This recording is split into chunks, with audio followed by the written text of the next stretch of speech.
기독교 강요 제1권 16장 하나님은 그가 창조하신 세계를 그의 권능으로 양육하시고 유지하시며 그의 섭리로 그 모든 부분을 다스리심. 철학자들의 견해들에 반대하여 하나님의 섭리를 제시함. 1절에서 4절 1절 창조와 섭리의 밀접한 연관성. 더 나아가서 하나님을 단번에 그의 모든 일을 다 이루신 순간적인 창조주로 만들어버린다면 그것은 참 냉랭하고 메마른 사고일 것이다. 우리는 특히 이 점에서 세속의 사람들과 다를 수밖에 없다. 왜냐하면 하나님의 능력이 처음 세상의 창조 때에 못지않게 그 이후 계속 이어지는 우주의 상태에서도 그대로 빛나고 있기 때문이다. 불경스러운 자들 역시 천지를 바라보기만 해도 어쩔 수 없이 창조주에게로 생각이 미치게 되지만 그러나 믿는 자에게는 창조의 역사의 모든 은공을 하나님께 돌리는 그 나름대로의 독특한 방법이 있는 것이다. 앞에서 인용하였거니와 믿음으로 모든 세계가 하나님의 말씀으로 지어준 줄을 우리가 아나니라는 사도의 말씀이 이를 가리키는 것이다. 히브리서 11장 3절 하나님의 섭리에게로 이어지지 않으면 우리가 아무리 마음으로 파악하고 입으로 고백한다 할지라도 우리는 아직 하나님이 창조주시다라는 말의 의미를 제대로 깨닫는 것이 아닐 것이다. 육적인 감각으로는 창조에 나타나는 하나님의 권능을 접하고 나면 거기서 멈추어 버린다. 그리고 잘해야 그저 그런 일을 이루신 그분의 지혜와 권능과 선하심만을 겨우 가늠하고 생각하는 것으로 그쳐버리는 것이다. 이런 현상은 자명한 것으로 심지어 원하지 않는 자까지도 억지로라도 인정할 수밖에 없는 것이다. 그리고 거기서 조금 더 나아간다면 운동하는 힘을 일으키는 그저 어떤 일반적인 보존과 지배의 활동이 있을 것이라는 정도만 생각한다. 요컨대 육적인 감각은 태초에 하나님께서 부여하신 어떤 에너지가 있어서 그것이 만물을 지탱시킨다는 식으로 생각하는 것이다. 그러나 믿음은 이보다 더 깊이 파고 들어가야만 한다. 즉 하나님이 만물의 창조주이심을 발견한 다음에는 곧바로 그가 또한 영원하신 통치자시요 보존자시라고 결론을 내리는 것이다. 천체의 틀과 그 각 부분들을 보편적인 운동을 통해서 운행하실 뿐 아니라 심지어 작은 참새 한 마리에 이르기까지 그가 지으신 모든 것들을 지탱시키시고 양육하시고 보살피시는 분이심을 인정하는 것이다. 그리하여 다윗은 온 세상이 하나님께 창조함을 받았음을 간략히 진술한 후에 끊임없이 이어지는 그의 섭리의 과정에게로 내려가고 있다. 그는 먼저 여호와의 말씀으로 하늘이 지음이 되었으며 그 만상을 그의 입기운으로 이루었도다 라고 말한 다음 이어서 여호와께서 하늘에서 굽어보사 모든 인생을 살피시며 라고 하며 또한 같은 뜻의 진술이 계속 이어지는 것이다. 시편 33편 6절 13절 물론 모든 사람들이 다 그렇게 분명하게 사고를 하지는 않지만 하나님께서 우주의 창조주이시라는 것을 믿지 못하면 그가 인간사를 돌보신다는 것도 믿을 수가 없기 때문에 또한 하나님이 그 지으신 바를 돌보신다는 것을 납득하지 못하면 우주가 하나님께서 창조하셨다는 것을 아무도 진지하지 믿지 않을 것이기 때문에 다윗은 여기서 이 두 가지 사실을 서로 연관짓는 최상의 방도를 아주 적절하게 제시하고 있는 것이다. 우주의 모든 부분들이 신의 은밀한 영감에 의해서 생기를 얻는다는 것이 철학자들의 일반적인 가르침이고 또한 사람들의 사고다. 그러나 그들은 다윗이 모든 경건한 자들과 더불어 나아간 경지까지는 나아가지 않는다. 다윗은 이렇게 말하고 있다. 이것들은 다 주께서 때를 따라 먹을 것을 주시기를 바라나이다. 주께서 주신즉 그들이 받으며 주께서 손을 펴신즉 그들이 좋은 것으로 만족하다가 주께서 낯을 숨기신즉 그들이 떨고 주께서 그들의 호흡을 거두신즉 그들은 죽어 먼지로 돌아가나이다. 주의 영을 보내어 그들을 창조하사 지면을 새롭게 하시나이다. 시편 104편 27절에서 30절 그들 역시 우리가 하나님을 힘입어 기동하며 산다는 바울의 진술에 동의하는 것은 사실이다. 사도행전 17장 28절 그러나 바울이 칭송하는 그 은혜에 대한 진지한 느낌과는 거리가 먼 것이다. 왜냐하면 하나님의 특별하신 보살피심을 맛보아야만 그의 아버지다우신 사랑을 아는데 그 보살피심을 전혀 맛보지 못하기 때문이다. 2절 운명이나 우연은 없음. 이런 차이를 더 분명하게 하기 위해서는 성경이 가르치는 하나님의 섭리가 운명과 우연히 발생하는 일들과는 정반대 되는 것임을 알아야 한다. 모든 일이 우연에 의해서 일어난다는 것은 시대마다 항상 공통적으로 받아들여온 신념이었고 오늘날 거의 모든 사람들이 그런 견해를 갖고 있다. 그리하여 이런 부패한 사상으로 인하여 섭리에 대하여 우리가 믿어야 할 내용들이 흐려졌고 거의 파묻히다시피 되어버렸다. 가령 사람이 도둑을 만났거나 맹수를 만났다고 하자, 망망대해에서 갑작스러운 풍랑을 만나 배가 좌초되었다고 하자, 집이나 나무가 무너져 내려 죽임을 당했다고 하자, 그리고 또 다른 사람은 사막을 헤매다가 굶주림에서 구원받았다고 하자, 파도에 휩쓸리다가 마침내 항구로 귀환하여 아슬아슬하게 기적적으로 죽음을 피했다고 하자, 육적인 생각으로는 좋은 일이든 나쁜 일이든 간에 이 모든 일들을 운명의 탓으로 돌릴 것이다. 그러나 너희에게는 머리털까지 다 세신바 되었나니 라고 말씀하신 그리스도의 말씀으로 가르침을 받은 자라면 누구나 더 멀리 벗어나서 어떤 원인을 찾을 것이고 그리하여 모든 사건들이 하나님의 은밀하신 계획에 따라 되어진다는 것을 생각할 것이다. 그리고 생명이 없는 물체들에 대해서도 우리는 물론 각기 본성적으로 자신의 특성을 부여받았지만 언제나 역사하시는 하나님의 손길의 인도하심이 없이는 그 힘을 발휘하지 않는다는 것을 생각해야 할 것이다.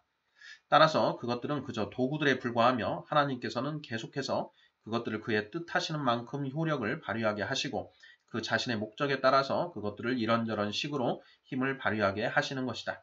창조물 가운데 태양보다 더 놀랍고 영광스러운 힘을 지닌 것은 없다. 온 땅을 그 광채로 비추는 것 이외에도 그 열기로 모든 생물들에게 양분과 생기를 주고 있으니 이 얼마나 굉장한 것인가. 그 광선으로 땅에 결실을 불어넣지 않는가. 땅 속에 묻힌 씨앗을 덮게 하여 파랗게 싹이 나게 하고 그것들을 자라게 하고 강하게 만들며 새롭게 영양분을 주어 마침내 줄기로 자라나도록 하지 않는가. 계속해서 식물에게 열기를 불어넣어 꽃이 피게 하고 열매를 맺게 하지 않는가. 또한 열기를 강하게 쪼여 열매를 완전히 익게 만들지 않는가. 또한 비슷하게 온갖 수목들과 포도나무에게 빛을 쪼여서 처음에는 싹을 내게 하고 잎사귀를 내게 하며 그 다음에는 꽃을 피우고 그리고 꽃에서 다시 열매를 맺게 하지 않는가. 그러나 하나님은 이 모든 것들의 은공을 자신에게 돌리시고자 태양을 창조하시기 전에 빛을 먼저 생기게 하시고 또한 땅의 온갖 종류의 풀과 과실들로 가득 채우신 것이다. 그러므로 경건한 사람은 태양을 이것들의 주요 원인 혹은 필연적인 원인으로 만들지 않을 것이고 태양이 창조되기 이전에 그것들이 먼저 존재했으니 그저 하나님께서 그렇게 뜻하셔서 사용하시는 도구로 여길 것이다. 사실 하나님께서는 태양 없이도 얼마든지 어렵지 않게 활동하실 수 있으신 것이다. 여호수아가 기도할 때에 태양이 머물러 있었던 사실과 또한 히스기야 왕을 위하여 태양의 그림자가 10도가량 거꾸로 물러갔다는 사실을 읽을 때에 우리는 하나님께서 이 몇몇 이적들을 통해서 태양이 그저 맹목적인 자연의 본능에 의해서 날마다 뜨고 지는 것이 아니라 하나님께서 친히 우리를 향하신 그의 아버지다우신 사랑에 대한 기억을 새롭게 하시기 위하여 그 경로를 지배하신다는 것을 깨닫게 되는 것이다. 겨울이 지나고 봄이 오며 그 다음에 여름이 이어지고 여름 다음에 가을이 순서대로 이어지는 것보다 더 자연스러운 일은 없다. 그러나 이런 이어짐 속에서 우리는 해마다 달마다 매일같이 크나큰 그리고 언제나 똑같지 않은 다양함이 나타난다는 것을 보게 되는데 이것은 바로 새롭고도 특별하신 하나님의 섭리의 지배를 받아서 일어나는 것이다. 3절 만물을 지배하는 하나님의 섭리.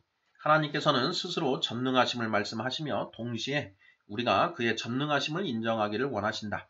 그러나 하나님의 전능하심은 그저 궤변가들이 상상하는 그런 공허하고 알맹이 없는 거의 무의식적인 그런 전능이 아니라 끊임없이 활동하며 주의 깊고 효력 있고 능동적인 그런 전능이다. 또한 이미 정해져 있는 수로를 따라 강이 흐르도록 명령하시듯이 그런 혼란스러운 운동의 일반적인 원리에 불과한 그런 전능이 아니라 개별적이고 구체적인 움직임들을 주관하시는 그런 전능하심이다. 하나님이 전능하신 분으로 여겨지는 것은 그가 행동하실 수 있지만 때때로 행동을 중지하시고 한가하게 앉아 계시거나 아니면 미리 정해놓으신 자연의 질서를 그저 일반적인 충동을 통해서만 지속시키시기 때문이 아니라 하늘과 땅을 그의 섭리로 다스리시며 자신의 뜻이 아니고서는 아무 일도 발생하지 않도록 그렇게 모든 일을 운행하시기 때문인 것이다. 시편은 오직 우리 하나님은 하늘에 계셔서 원하시는 모든 것을 행하셨나이다 라고 말씀하는데 시편 115편 3절 이는 분명하고도 계획적인 의지를 의미하는 것이다. 그러므로 이러한 선지자의 말씀을 철학자들의 방식을 따라서 해석하여 하나님은 모든 운동의 시작이시요 원인이시므로 그가 최초의 동인이시라는 식으로 이해하는 것은 정말 지각 없는 짓이다. 역경에 처할 때에 신자들은 자기들이 하나님의 손길 아래에 있으므로 하나님의 명령과 허락이 없이는 자기들에게 아무 일도 일어나지 않는다는 사실에서 큰 위로를 얻는 것이다. 그러나 하나님의 다스리심이 그의 모든 만물에까지 확대되는 것이라면 그 다스림을 자연의 흐름 내에만 한정시킨다는 것은 유치한 발상일 수밖에 없다. 사실 하나님의 섭리를 그렇게 좁은 한계 내에 국한시키고서 마치 하나님께서 모든 일들이 영구한 자연의 법칙에 따라서 자유로이 발생하도록 허용하신 것처럼 여기는 행위는 하나님에게서 그의 영광을 빼앗는 것이요 뿐만 아니라 지극히 유익한 섭리의 교리를 스스로 내던져버리는 처사인 것이다. 만일 하늘, 공기, 땅, 물 등의 모든 움직임에 그대로 내어 맡겨진 상태라면 이 세상에서 사람처럼 불쌍한 존재는 없을 것이기 때문이다.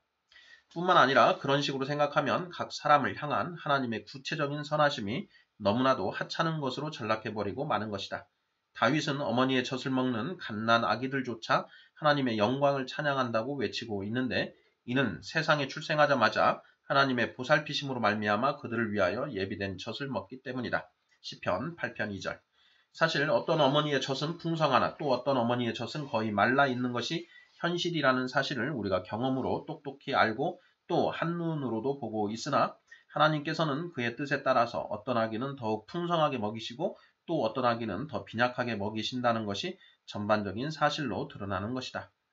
하나님의 전능하심을 올바로 찬양하는 자들은 이로써 두 가지 유익을 얻게 된다. 첫째로 천지를 소유하시며 또한 모든 피조물들이 그 명령에 스스로 완전히 복종하는 그 하나님께 선을 행하시기에 충족한 능력이 있다는 것을 확신하게 되며 둘째로 하나님의 보호하심 가운데서 안전하게 안식을 누리게 된다는 것이다. 우리가 두려워하는 온갖 해로운 일들이 하나님의 뜻에 달려있고 사탄과 그 졸개들의 모든 맹렬한 공격들이 하나님의 권위 아래 있으며 우리의 복지를 해치는 모든 일이 하나님의 허락에 달려있으니 말이다. 그리고 위험이 닥칠 때마다 우리는 계속해서 무절제하고도 미신적인 두려움을 품게 되는데 이런 것들을 교정시키고 없앨 수 있는 방도가 이것 말고는 없는 것이다.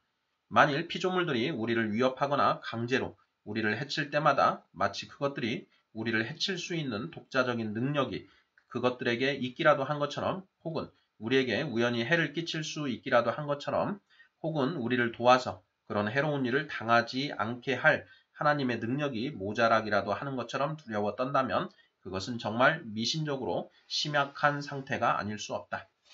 예를 들어서 선지자는 하나님의 자녀들에게 이방 사람들은 하늘의 징조를 두려워하거니와 너희는 그것을 두려워하지 말라고 경고하고 있다. 예레미야 10장 2절. 선지자가 모든 종류의 두려움을 다 정죄하는 것은 분명 아니다. 그러나 불신자들은 우주의 통치가 하나님께 있는 것이 아니라 별들에게 있다고 생각하여 자기들의 행복과 불행이 하나님의 뜻이 아니라 별들의 작정과 징조에 달려있다고 상상하며 그리하여 오직 하나님을 두려워하여야 마땅한데도 불구하고 하나님을 두려워하지 않고 별들이나 해성 따위를 두려워하는 것이다. 그러므로 이러한 불신앙을 경계하는 자는 하나님의 은밀하신 계획에 지배를 받지 않는 그런 피조물의 비정상적인 힘이나 활동이나 움직임은 결코 존재하지 않으며 따라서 하나님께서 스스로 아시고 뜻을 정하신 일 이외에는 어떠한 일도 일어나지 않는다는 것을 항상 기억해야 할 것이다. 4절 하나님의 섭리의 본질. 그러면 우선 독자들은 섭리란 땅에서 벌어지는 일을 하나님께서 하늘에서 한가하게 구경하시는 것이 아니라 하나님께서 친히 열쇠를 쥐고 계신 분으로서 모든 사건들을 지배하신다는 뜻이라는 것을 알아야 할 것이다. 그러므로 섭리란 하나님의 눈 못지않게 그의 손길에도 관계되는 것이다. 그러므로 하나님이 자기를 위하여 친히 준비하시리라는 아브라함의 말은 하나님께서 미래의 일을 미리 알고 계시다는 의미일 뿐 아니라 언제나 혼란스럽고 의아스러운 일들을 해결해 주시는 하나님의 뜻에 보살피심에 아브라함 자신이 알지 못하는 그 문제를 맡긴다는 의미인 것이다. 창세기 22장 8절. 그러므로 섭리에는 반드시 행동이 수반되는 것이다. 그런데 많은 사람들은 그저 예지, 미리 아는 것에 대해서만 무식하게 떠들고 있다. 개념이 혼란스럽고 혼합된 것이기는 하나 하나님께서 통치하심을 인정하는 자들도 있는데 이미 말했듯이 이들은 우주와 그 각 부분들의 운행을 전반적으로 지도하는 것은 믿으나 개별적인 피조물들의 움직임 하나하나에는 관여하지 않는다고 본다. 이런 사람들의 오류는 그래도 덜 무식한 것이라 하겠다. 그러나 이것도 용납할 수 없는 오류다. 그들은 섭리가 보편적이긴 하지만 그래도 피조물들이 우발적으로 움직이는 것을 막을 것이 없고 사람이 자기 의지의 자유로운 선택에 따라서 이리저리 움직이는 것을 막을 것이 아무것도 없다는 식으로 가르치기 때문이다. 그리고 이렇게 해서 그들은 하나님과 사람의 역할을 뚜렷하게 구별짓는다. 곧 하나님께서는 그의 권능으로 사람에게 운동을 불러 일으키셔서 사람으로 하여금 자신이 심어놓으신 본성에 따라 활동하게 하시며 한편 사람은 자기의 의지의 계획에 따라서 자기의 행동을 스스로 주관하는 것이라는 것이다. 간단히 말해서 우주와 인간사와 사람 그 자체는 하나님의 권능에 의해서 지배를 받으나 하나님의 결정에는 지배를 받지 않는다는 것이다. 신은 게을러서 활동하지 않는다는 식으로 상상하는 에피쿠로스 철학자들, 세상에는 언제나 이런 몹쓸 사상이 가득하다. 철학자들에 대해서나 또한 신이 공중의 윗부분을 다스렸고 아랫부분은 운명에 맡겨두었다고 예로부터 상상해온 자들에 대해서는 구태여 거론하지 않겠다. 말 못하는 피조물들까지도 그런 명백한 미친 사상을 대적하여 외치고 있지 않은가. 이제 거의 보편적으로 받아들여지고 있는 사상을 반박할 차례가 되었다. 곧 하나님에게 일종의 맹목적이고 애매한 활동이 있다는 것은 인정하되 하나님의 가장 주된 활동, 즉 측량할 길 없는 지혜로 모든 일을 주관하시고 그의 목적에 따라 그 일을 이루어 가시는 것은 빼앗아 버리는 것이 그것이다. 그렇게 하나님의 통치권을 빼앗아 버림으로써 하나님께서 우주의 통치자이시라는 사실을 그저 이름뿐인 것으로 만들어 버리는 것이다. 통치한다는 것이 과연 무엇인가? 정해진 질서 안에서 사물들을 다스리는 실질적인 권위를 갖고 있다는 것이 아닌가? 그러나 보편적인 섭리에 대해서 이러쿵저러쿵 견해를 제시하는 자들에 대해서 나는 그들이 하나님께서는 그가 친히 제정하신 자연의 질서를 감독하실 뿐 아니라 그의 지으신 만물들 하나하나를 특별히 보살피심으로써 우주를 다스리신다는 것을 인정하기만 한다면 그들의 논지를 완전히 거부하지는 않을 것이다. 여러 종류의 사물들을 보면 그것들이 마치 하나님의 영원하신 명령에 순종하는 것처럼 또한 하나님께서 한번 정해놓으신 것이 그대로 운행되는 것처럼 은밀한 자연의 충동에 의하여 움직이는 것이 사실인 것이다. 여기서 우리는 내 아버지께서 이제까지 일하시니 나도 일한다고 하신 그리스도의 말씀과 또한 우리가 그를 힘입어 살며 기동하며 존재하느니라는 바울의 가르침과 또한 히브리서 기자가 그리스도의 신성을 증명하려는 의도로 기술한 그의 능력의 말씀으로 만물을 붙드시며 라는 진술 등을 참고할 수 있을 것이다. 요한복음 5장 17절, 사도행전 17장 28절, 히브리서 1장 3절. 특별 섭리에 대한 증언들이 이렇게 확실하고도 분명하게 선포되고 있어서 누구라도 도저히 의심할 수가 없을 정도인데도 그들은 이를 구실로 하여 그 특별 섭리를 그릇되게 감추고 모호하게 만들어 버리는 것이다. 그러므로 이처럼 베일로 특별 섭리를 가리는 자들은 어쩔 수 없이 견해를 수정하여 하나님의 특별한 보살피심 아래서 일어나는 일들이 많다는 것을 인정할 수밖에 없을 것이다. 그러나 그들은 이러한 섭리를 특수한 몇몇 활동에만 국한시킨다.